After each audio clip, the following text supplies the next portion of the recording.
Welcome, everyone, to Sports Shorts Daily. Ronnie Rance alongside TK, Tommy Christ, joining us from Court Street Cafe in downtown Port Allen.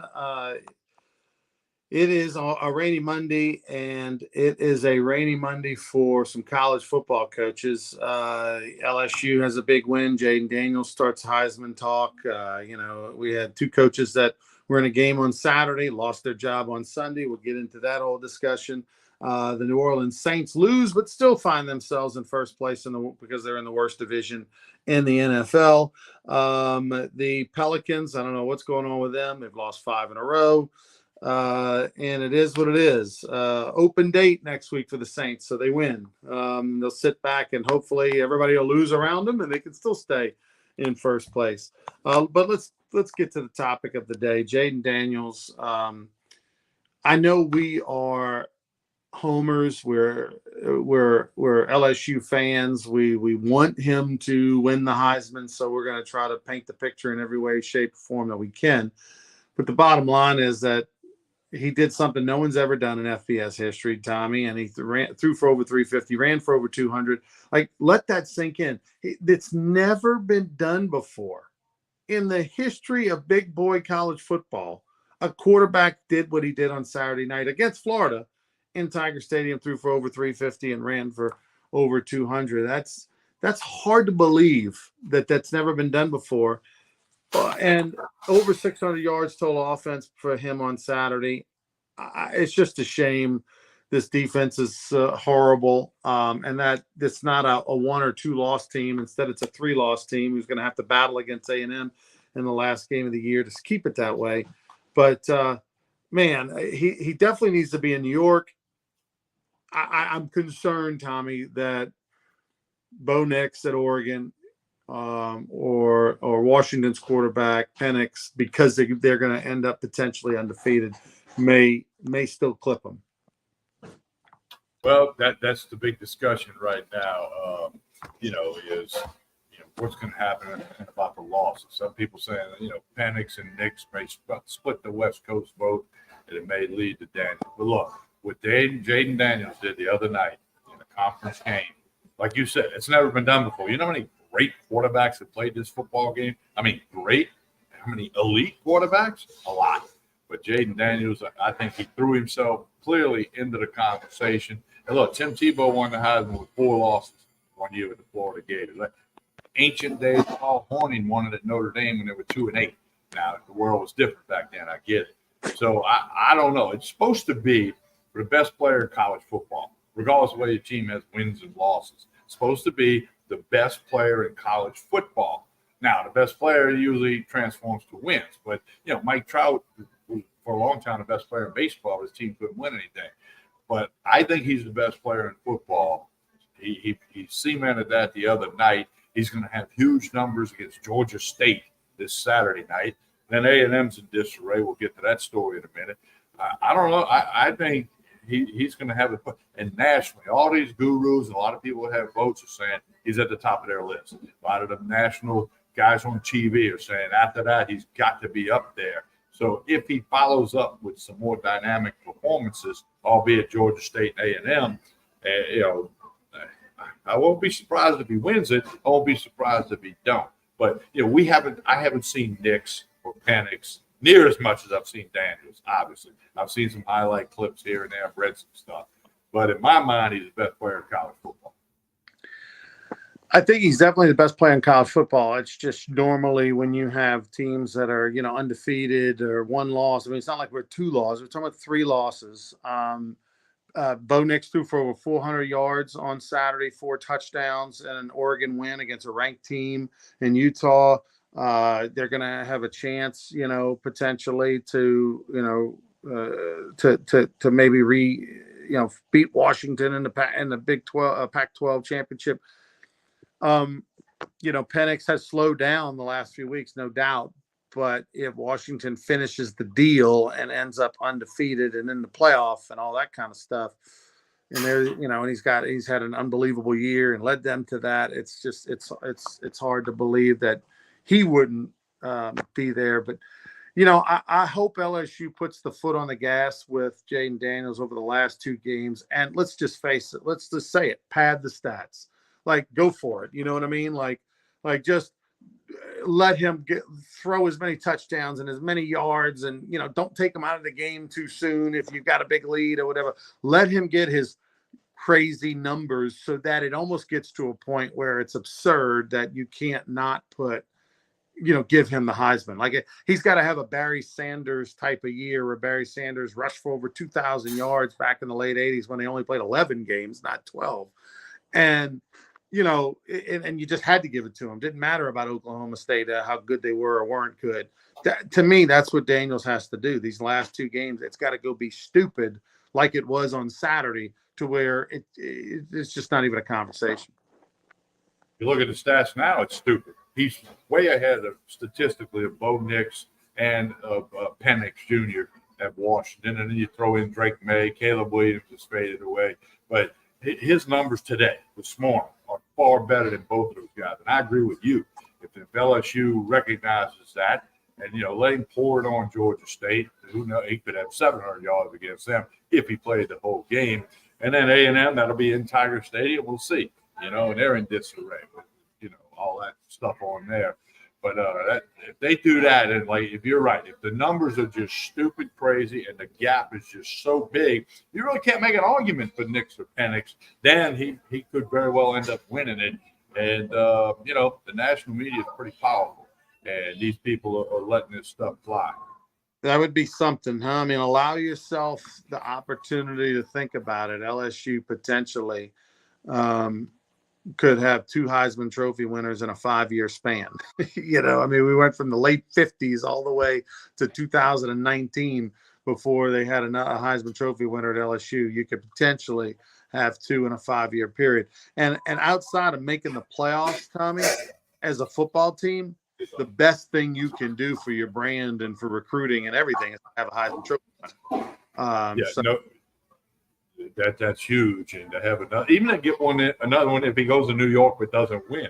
You got Burrow winning, you got him. The SEC championship game is set. That's Alabama, Georgia. This award is given out the week after that quote unquote championship weekend.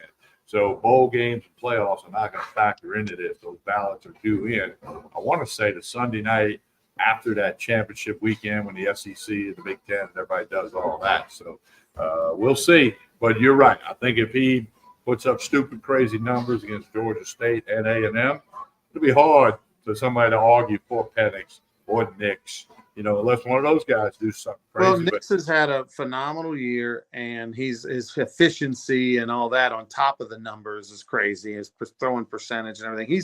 He's had an unbelievable year. And my concern would be the last thing they see when LSU won't be playing on that weekend is potentially an Oregon win with a big, knocking off Washington with a big Bo Nix game. That to me, that's where we're at right now. But anyway, it's going to be a fun discussion over the last 2 weeks. Unbelievable, Tommy. When I don't know if I've ever heard of a coach putting up 50 points on the board, blowing out their opponent and getting fired the next day. But that's what happened to Jimbo Fisher as they knocked off Mississippi State and just absolutely dominated at home in front of 100,000 fans. And then the very next day, he gets fired. Zach Arnett gets fired as well in Mississippi State, which is that part's not a surprise. I mean, he was kind of the fill-in for Mike Leach. They kind of promoted him when, unfortunately, Mike Leach passed away in the offseason, and it's been a disaster. He rejunked the offense at Mississippi State, went completely away from the air raid, tried to go in a different direction. It has not worked. It's been a disaster, a failure. So Zach Arnett out at Mississippi State, but Jimbo Fisher out of A&M. And I, quite frankly, am surprised by this because A&M has a chance. They're going to win 7 games. They got a cupcake coming up this week. They got a chance if they beat LSU to win 8 games and go 8-4. And I understand that that you want to be better than 7-5, 8-4, and LSU fans wouldn't be thrilled about that either.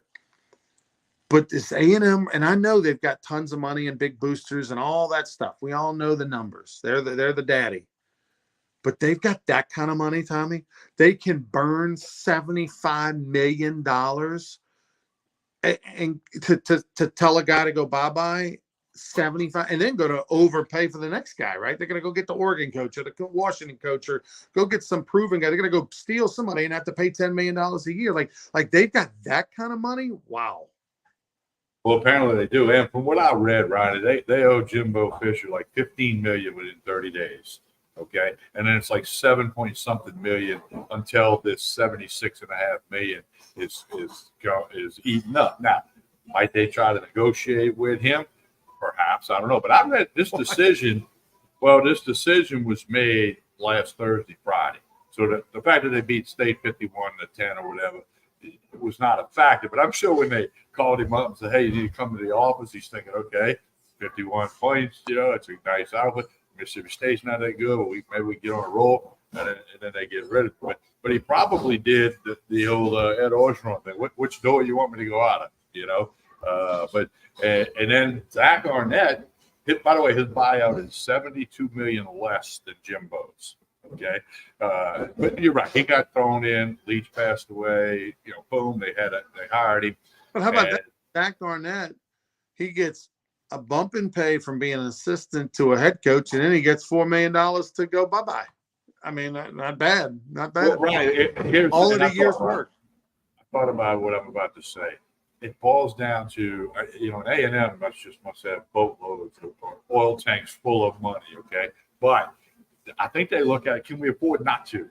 Can we afford to remain in mediocrity? And the thing that worked against Jimbo, is every week the stat went up comparing Sumlin and his record through the same number of games, and Sumlin's record better through the same number of games. And of course, they ran Sumlin off. Money was a little different back then, obviously, but it was still big in those years. It was still considered wow.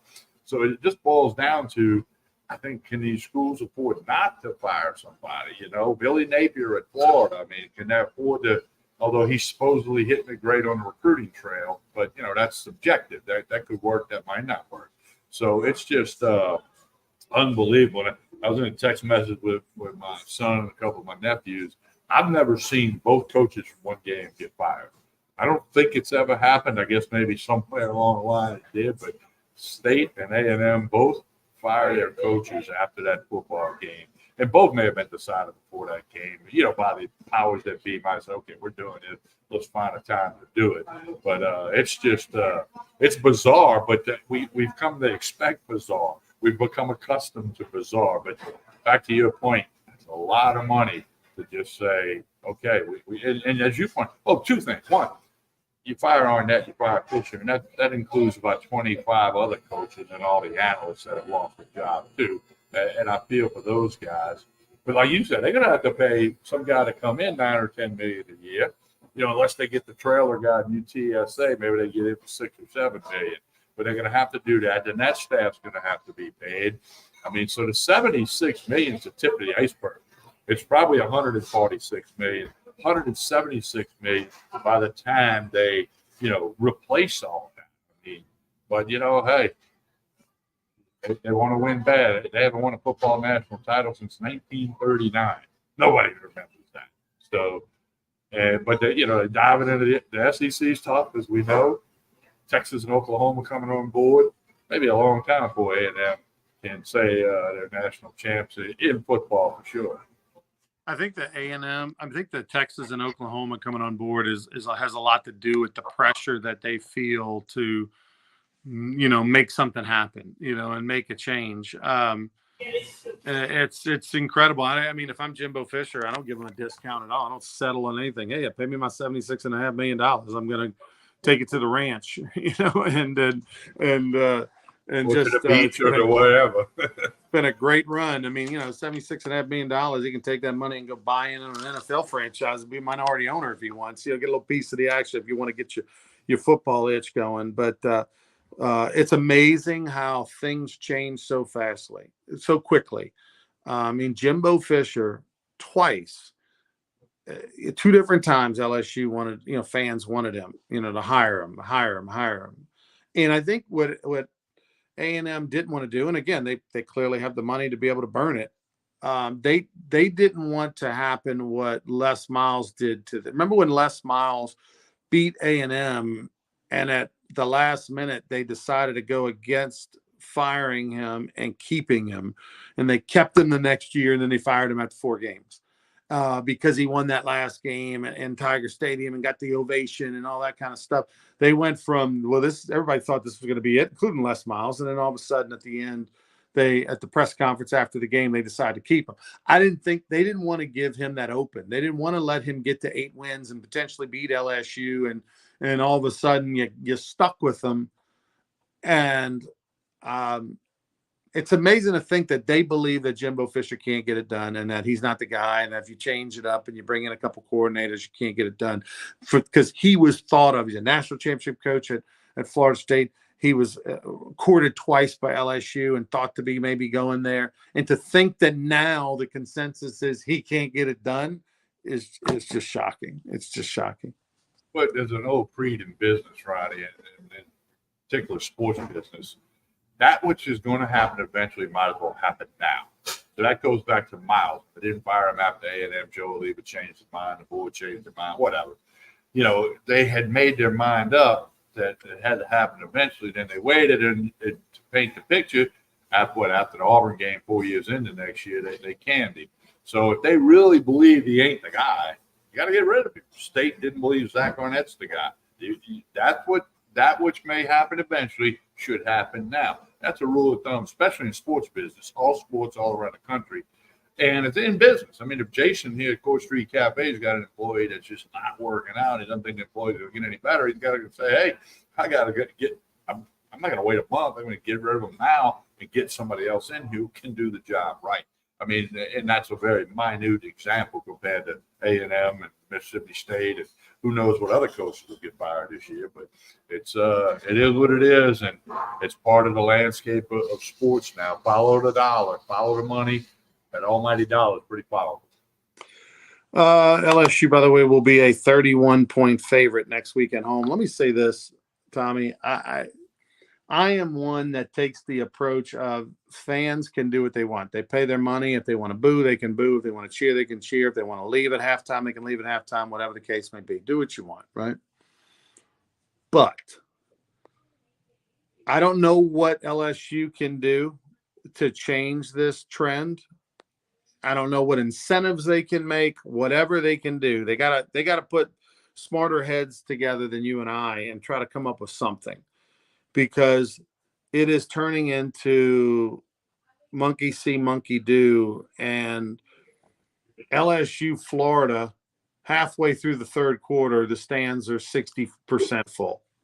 People are leaving. Weather was perfect on Saturday.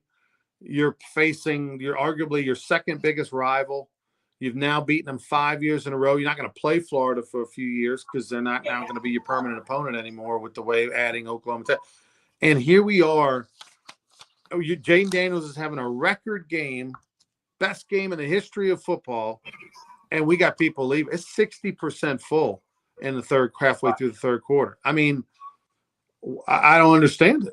I just don't understand it, and I don't. And it's LSU fans like to think that there's nothing like Saturday night in Tiger Stadium. It's the best atmosphere in the world, and nobody's close, and all that. That's over.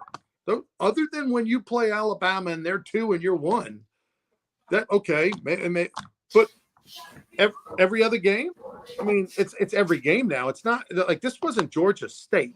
This is an SEC game against Florida where LSU's a 3-point game. Then they're up 10, and then now they're 3, and now they're up 10. Like they're still in a dogfight with that trashy defense. And oh, by the way, you got an offense that's putting up record numbers.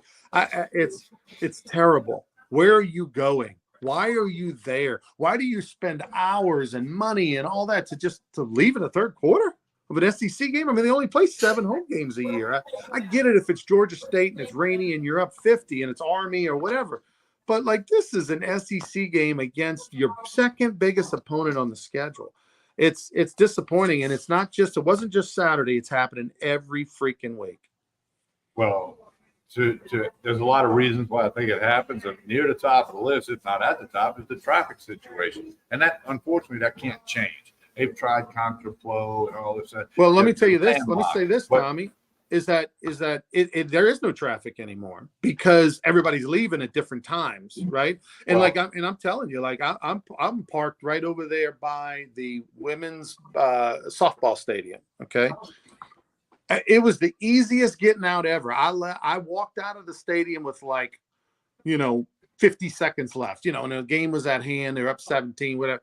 I started to make my way out of the stadium, walked straight down Skip Bertman Drive, Stadium Drive, Skip Bertman Drive, got into the parking lot and parked in the very back of the parking lot, all the way kind of by the soccer field, drove out, took a left on River Road to the La Bears. I mean, it was the easiest exit I've had in a long time. And it's for the Florida game.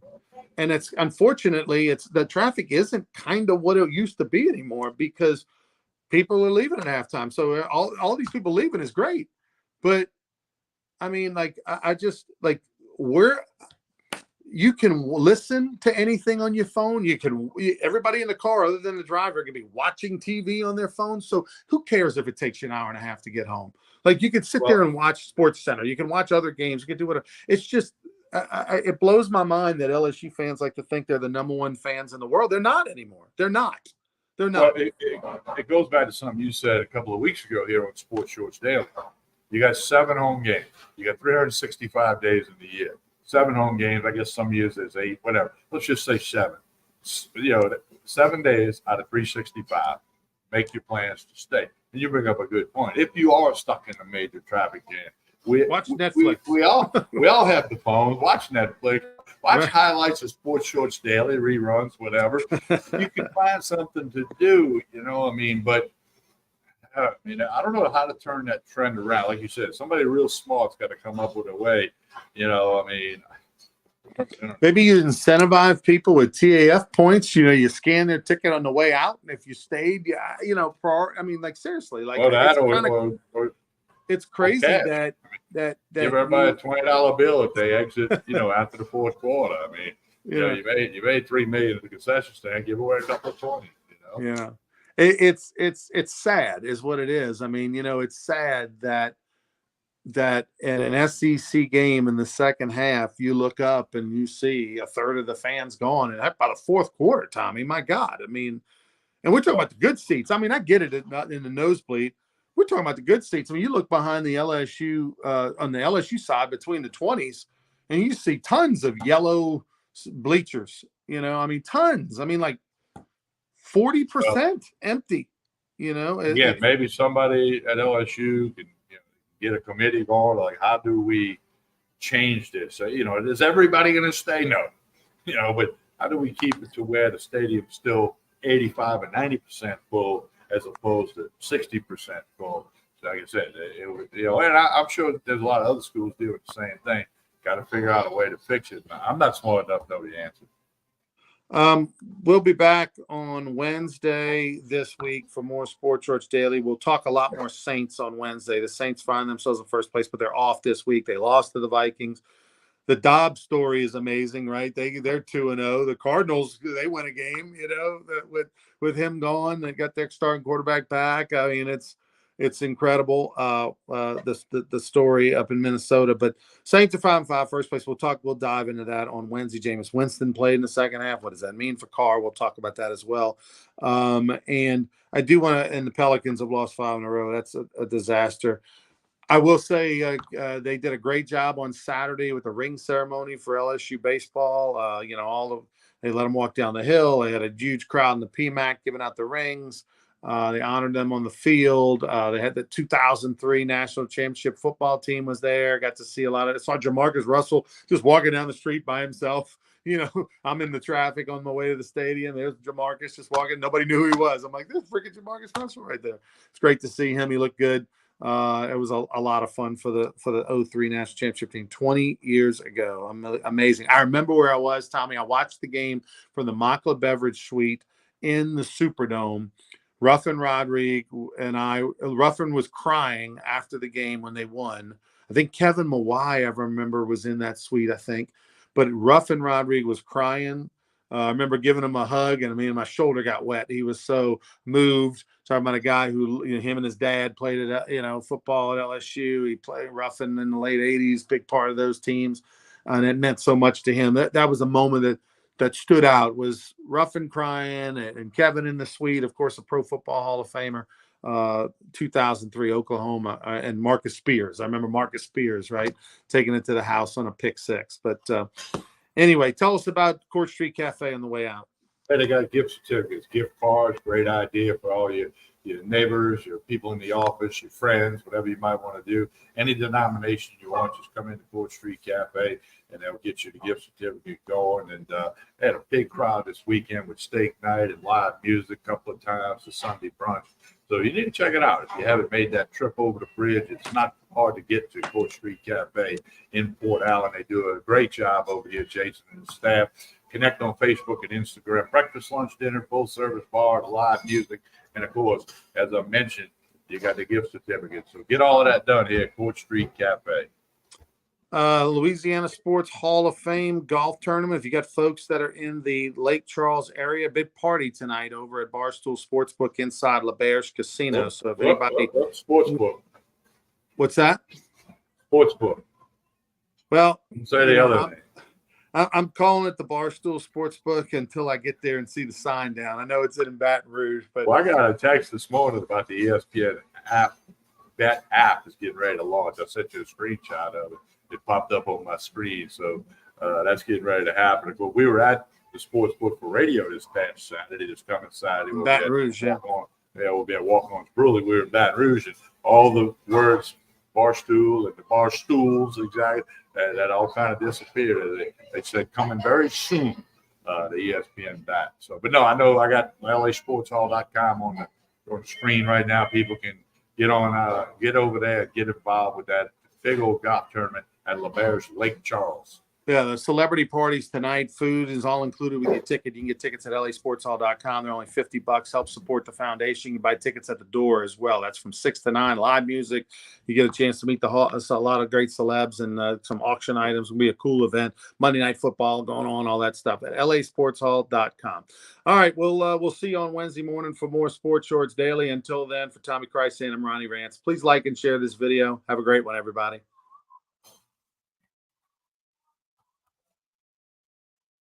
All right, that'll do it for today's Sports Shorts Daily. Back Wednesday morning from Tremonti's Beach Seafood. Don't forget all the good folks here at Court Street Cafe. You need to check them out again. They got the gift certificates. They can work it out for you, any denomination. On behalf of Ronnie Rance, Jason, and the entire staff here at Court Street Cafe, have a good day, everyone.